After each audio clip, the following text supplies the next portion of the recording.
के ठीक 2:17 हो रहे थे जब आर्यन की आंख अचानक खुल गई। उसे नहीं पता था कि वह क्यों जागा है। कोई आवाज नहीं थी, कोई सपना भी नहीं था। फिर भी उसके शरीर में एक अजीब बेचैनी थी, जैसे किसी ने उसके कान के पास आकर उसका नाम फुसफुसाया हो। कमरे में गहरा सन्नाटा था। खिड़की बंद थी, फिर भी पर्दा हल्का सा हिल रहा था। हवा ठंडी हो चुकी थी, इतनी ठंडी कि उसकी सांसों से भाप निकल रही थी। आर्यन ने बिस्तर पर बैठकर अपने चारों ओर देखा। कमरा वैसा ही था जैसा हमेशा होता था, लेकिन कुछ अलग था, कुछ जो दिख नहीं रहा था फिर भी मौजूद था। आर्यन बचपन से ही अकेले रहने का आदी था। उसके माता पिता की मौत एक कार दुर्घटना में तब हुई थी जब वह सिर्फ 14 साल का था। तब से उसने खुद को मजबूत बनाना सीख लिया था। डर को कमजोरी मानता था। वह हमेशा तर्क में विश्वास करता था। उसे लगता था कि इस दुनिया में जो दिखता है वही सच है, लेकिन उस रात जो सच था वह दिख नहीं रहा था। उसने अपना फोन उठाया। स्क्रीन पर 2:17 AM चमक रहा था। उसी पल कमरे की लाइट हल्की सी झपकी। उसका दिल अचानक तेज धड़कने लगा। उसने खुद को समझाया, बस वोल्टेज की समस्या होगी। फिर उसने वह आवाज सुनी, खरोंचने की आवाज, धीमी, बहुत धीमी, जैसे कोई नाखून दीवार पर घसीट रहा हो। आवाज कमरे के कोने से आ रही थी। आर्यन का गला सूख गया। उसने उस दिशा में देखने की हिम्मत नहीं की। उसकी सांसें तेज हो गईं। दिल की धड़कन उसके कानों में गूंजने लगी। फिर अचानक आवाज बंद हो गई। सन्नाटा, इतना गहरा सन्नाटा कि उसे अपनी धड़कन भी डरावनी लगने लगी। धीरे धीरे उसने सिर घुमाया। कोना खाली था, लेकिन दीवार पर एक लंबी गहरी खरोंच बनी हुई थी। उसकी उंगलियां कांपने लगीं। यह कैसे हो सकता है? उसने खुद से फुसफुसाया। अगली रात वह फिर जागा। इस बार 2:17 पर नहीं, 2:16 पर। कमरा पहले से ज्यादा ठंडा था। हवा भारी लग रही थी। सांस लेना मुश्किल हो रहा था। फिर उसे अपनी गर्दन के पीछे कुछ महसूस हुआ, एक ठंडी सांस। वह तुरंत पलटा। कोई नहीं था, लेकिन अब उसे यकीन हो चुका था, वह अकेला नहीं था। तीसरी रात जब वह अपने कमरे के दरवाजे के पास खड़ा था, उसने देखा कि गलियारे की लाइट अपने आप झपक रही थी। एक बार, 2 बार, फिर बंद। अंधेरा, पूरी तरह अंधेरा। फिर अंधेरे में उसे कुछ हिलता हुआ दिखा। एक परछाई धीरे धीरे उसकी ओर बढ़ती हुई। आर्यन का शरीर सुन्न हो गया। वह हिल नहीं पा रहा था। परछाई करीब आती गई और करीब, फिर अचानक रुक गई और उसी पल लाइट वापस आ गई। गलियारा खाली था, लेकिन फर्श पर गीले पैरों के निशान थे, जैसे कोई अभी अभी वहां खड़ा था। उस रात के बाद आर्यन ने उस घर के बारे में पता लगाना शुरू किया।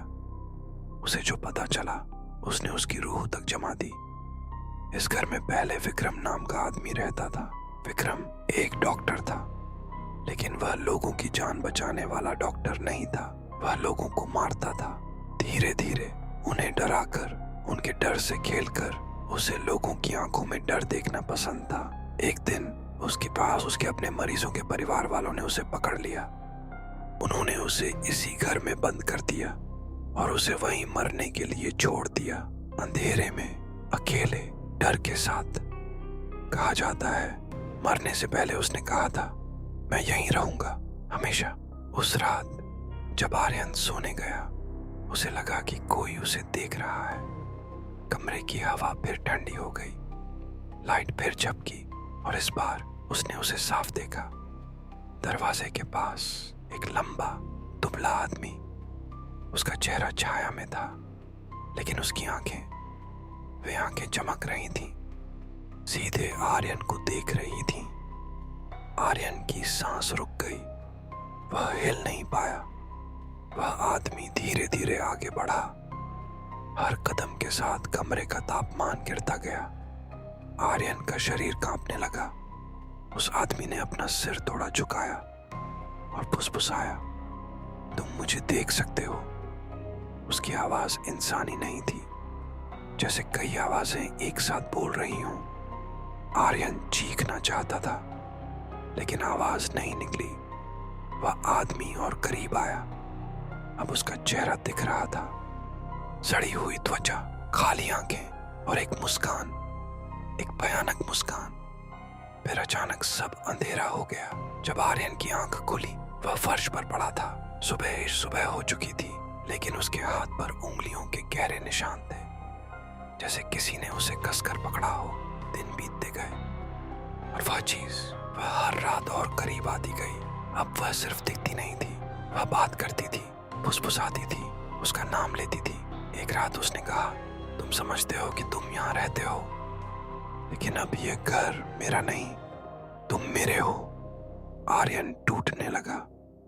उसकी नींद खत्म हो गई, उसकी भूख खत्म हो गई, उसकी हिम्मत खत्म हो गई। एक रात उसने फैसला किया कि वह भाग जाएगा। वह दरवाजे की ओर दौड़ा, लेकिन दरवाजा अपने आप बंद हो गया। लाइट बुझ गई, अंधेरा, फिर उसके पीछे सांस की आवाज, ठंडी, भारी और बहुत करीब। उसने धीरे धीरे पीछे मुड़कर देखा। वह वहीं था, विक्रम, अब पहले से ज्यादा करीब। उसकी मुस्कान और चौड़ी हो गई। उसने अपना हाथ बढ़ाया और आर्यन के कंधे पर रख दिया। उसका स्पर्श बर्फ जैसा ठंडा था। आर्यन की आंखों के सामने अंधेरा छाने लगा। आखिरी चीज जो उसने सुनी वह थी, अब तुम कभी अकेले नहीं रहोगे। अगली सुबह पड़ोसियों ने दरवाजा खुला पाया। घर खाली था, आर्यन गायब था, लेकिन दीवार पर एक नई खरोंच थी और उस खरोंच के नीचे गीले पैरों के 2 सेट निशान थे, एक पुराने और एक नए।